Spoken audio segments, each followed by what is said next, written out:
Do you know that feeling when you walk into a store with a clear plan and then, well, you walk out with something completely different than expected?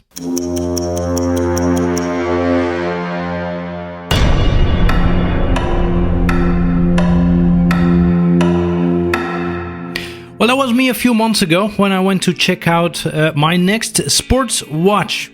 Garmin, Polar, wasn't quite sure. Anyway, as you can see, I walked out with the Apple Watch Ultra 2. So, black version, yes. So let's talk about the black color. The black is a coating, and I know what you're thinking, or I know what you should be thinking. Well, doesn't this scratch easily? Well, if you look on YouTube and look at all the popular channels, apparently this is almost unscratchable and it's super resistant. But yeah, I'm not sure which watches they received for their reviews, but the one I bought here certainly does scratch. I mean, it's tough, but when it eventually meets a door frame, which it will, right, if you're like me, the silver underneath will actually peek through. I have been treating this watch, or rather I've been wearing this watch daily, also sleeping with it just to get the most out of it for what is, I would say, roughly 3 months now, 2 to 3 months, something along those lines. And you can see as I zoom in that around the edges, the sharp edges of the case, that the black coating is actually wearing off, right? This is just me wearing the watch and running with it. I don't go swimming with it. I don't go to the gym with it. So yeah, the coating definitely comes off. The coating is 100% not, impossible to destroy. Now, speaking of workouts, right, I initially got this as a sports watch, as I mentioned. It was really as an alternative to the Garmins and Polars of the world. I was just looking for something new, quite frankly. I've been with Garmin for almost 20 years, I think at this point, really just an unreasonable amount of time to be committed to a single brand. So here I went with the Apple Watch Ultra 2, and I've got to say I've been really pleasantly surprised, right? The battery is solid. It's nowhere near the battery life of the Garmins and the Polars, which is not just hours or days, it's literally weeks, right, nowadays. This one is somewhere, I'm not sure what it is officially, let's say 48 hours. But it's plenty. The way I use it and wear it, which is all the time, by the way, it works for me. It's enough for my very long runs, very long workouts. When I go for a long run, for example, I will be streaming some music or an audiobook to my AirPods. I'll be having the GPS on, right? Maps going on. The screen is on permanently.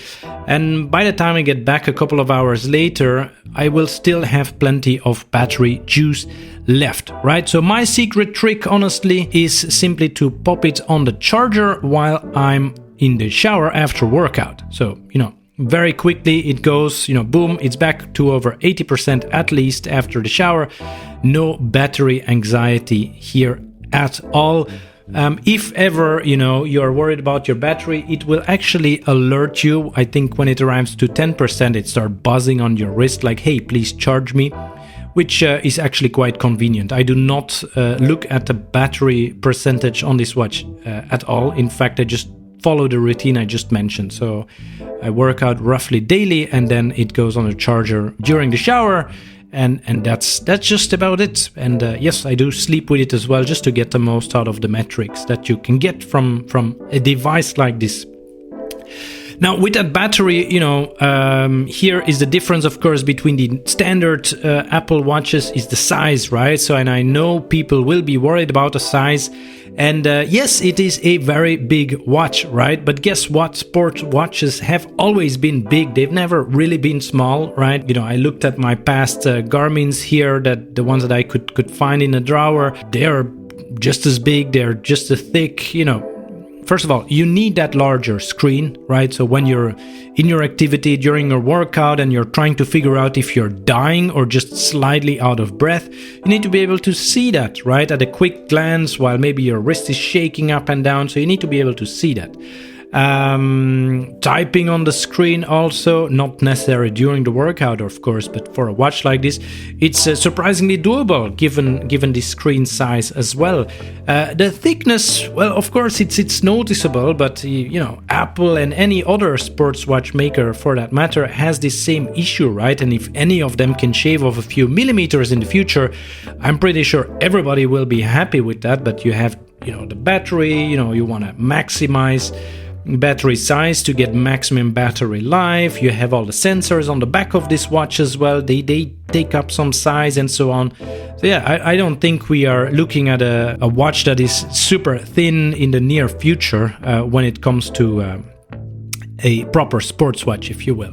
So yeah, this is a good sports watch, right? That's for sure. But what I do have to say, this is really an awesome smartwatch. Okay, so on a recent trip, for example, that's where I realized just how convenient this really is. And I know I'm like 10 years late to the smartwatch game. This is my very first smartwatch, if you will. Now, on a trip, right, boarding multiple flights, I didn't even need to take my phone out of my pocket, right? So boarding passes, boom, no problem. QR code pops right up on the wrist. You can scan it and you can board. Payments in the airport, no problem. Quick wrist tap, and there you go. Flight tracking, music, podcasts, anything really. It was able to handle everything using just the watch. You know, I really did feel like I had a little mini command center there on my wrist. It was always ready there. And yeah, honestly, I might never want to travel without it again. It was really extremely convenient. You know, out of the box. And really, I have been going back and forth on this one. I installed a bunch of apps, deleted a bunch of apps, reinstalled some apps, but I ended up settling for barely any third-party apps. It does essentially everything you need it to do. There are a lot of apps out there for this watch, but honestly, I dislike almost all of them because almost every single one of them wants you to sign up for a monthly subscription. And yeah, I'm really not about that for a smartwatch or a sports watch. That's just crazy. I don't want to be tracking now, 10 different subscriptions just for a watch alone. It adds up quickly and it's totally unnecessary because frankly, most of those apps are not worth the subscription. I'm happy to pay a one-time fee for most of them, but subscription, what's the point? Anyway, back to the watch. So is it perfect? No, I wouldn't trust it for an ultra marathon, for example, right? Not that I'm running one anytime soon. And yes, if Garmin Connect's super detailed training insights are what you're looking for, you might definitely still prefer a Garmin.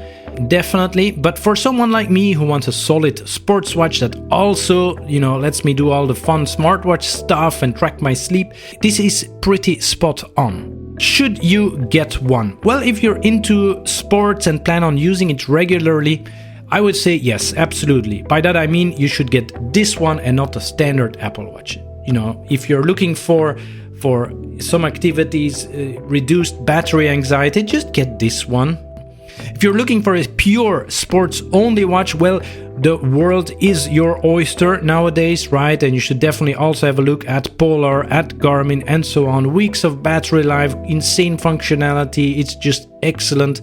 You have so many choices out there, but by the way, they all cost a pretty penny nowadays as well, right? So if you're looking for a great sports watch that is also an excellent smartwatch, then honestly look at this watch. Do yourself a favor, look at this watch. It's just excellent. And I didn't even touch upon the fact that you can actually make phone calls with this watch, right? It's just, it's life-changing, at least sport life-changing for me. Happy running, hiking, couch surfing, whatever floats your boat. Keep an eye out on the channel if you're really into the sports functionality of this watch. There will be another video where I detail exactly how you can set this one up to be pretty much perfect as far as I'm concerned for anyone looking to move over from a pure sports watch into this type of watch.